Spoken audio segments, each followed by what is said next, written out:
You've already seen how to solve equations with fractions in them. We're just going to look at that again. So in our first example, we have 5x over 3 minus 6 equals 2x. We're asked to solve. So when you're asked to solve, you're looking for the value of the variable. Our variable is x.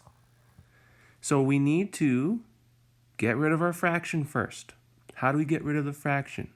We multiply every term by the denominator of the fraction. So multiply every term by 3. And once you've done that, you no longer have a fraction. Now you can simply just combine your like terms, simplify, and solve. So in this example, we end up with x equals negative 18. Here's another example where we're asked to solve. X over 3 minus x over 4 equals 2. The only real difference now is that we have two separate fractions with different denominators. So you can multiply each term by the lowest common denominator, or if you're not sure how to do that very well, you can just eliminate one fraction at a time. So we'll start with this fraction because it's the first one listed. How do we get rid of this fraction? We multiply every term by 3. So if we multiply every term by 3, we end up with this. So now we've eliminated the first fraction, but the second fraction is still there. So how do we get rid of that one? Well, we multiply by the denominator of that fraction. So multiply every term by 4. And once we do that, we end up with this. Now we have an equation with no fractions, so we can just simply combine our like terms, simplify, and solve. So in this case, x equals 24.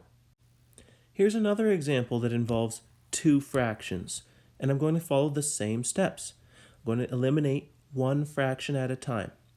So the first fraction has a denominator of 2, so multiply each term by 2. And when you do that, you end up with this. The second term still has a fraction, so we need to eliminate that by multiplying each term by 7. And when you do that, you end up with this. Now you have an equation with no fractions, but now you have brackets. So we need to eliminate the brackets. To do that, we expand using the distributive property. So when you do that, this is what you end up with. Now we don't have any fractions or brackets. Now we can just combine our like terms, simplify, and solve.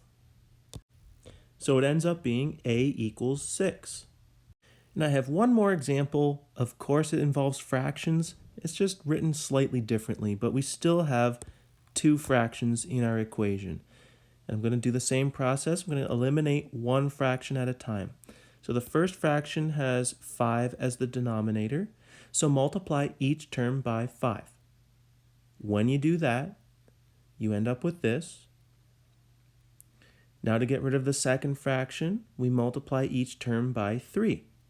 So when you do that, you end up with this. Now you have to get rid of the brackets. So use your distributive property. You end up with this. Collect your like terms, simplify, and solve. So for this equation, r equals 9. So just remember, when you have an equation that you're supposed to solve, eliminate fractions first by multiplying by the denominator, and if you have more than one fraction, just eliminate one at a time. Once you've gotten rid of all of your fractions, get rid of any brackets if you have any. Use your distributive property. And then once you have that, you're just collecting like terms and you're simplifying and then you're solving.